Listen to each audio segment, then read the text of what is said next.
ሰላም ውድ ቤተሰቦች ባላችሁበት ሁሉ ፍቅርን ሰላምን እድገትን መትረፍረፍን ተመኘውላችሁ። እንግዲህ እንደምታውቁት 2025ን በሰላም ልንሸኘው ነው። ኦልሞስት አሁን ርችት ልንተኩስ ነው። 2026ን ልንቀበል ነው። አዲስ አመት፣ አዲስ ጅማሬ፣ አዲስ ምዕራፍ፣ አዲስ ማንነት፣ አዲስ ፕላን፣ አዲስ ግብ፣ አዲስ ስኬት።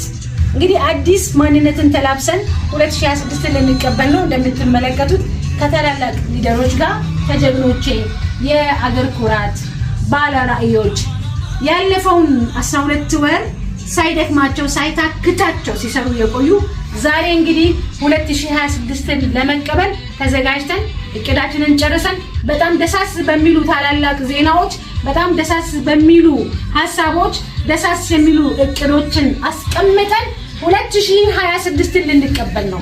2026 እኛ ትልልቅ ታሪኮችን የምንሰራበት ትልልቅ ታሪኮችን የምናስመዘግብበት ትልልቅ ሽያጮችን ትልልቅ እድሎችን ትልልቅ ተድላዎችና መትረፍረፎችን ለብዙሃኖቹ የምናደርስበት አመት ነው። ስለዚህ በመላው ዓለም ላይ ሆናችሁ የምትመለከቱን የኛ ቤተሰቦችም የኛ ቤተሰብ ለመሆንም ያሰባችሁ እንዲሁም ደግሞ ሌሎችም ሰዎች ያለፈውን አመት እንዴት አሳለፍኩት፣ ቀጣዩን አመት እንዴት ነው ማሳልፈው፣ ወይስ እኔ ያው ሰው ሆኜ ነው አዲሱን አመት የምቀበለው ብላችሁ ራሳችሁን ጠይቁ። እንግዲህ ቀጣዩን አመት የስኬት የመትረፍረፍ የጤና የሰላም እና የብዙ ስኬቶችና ባለጸጋነት አመት ይሁንላችሁ ይሁንልን።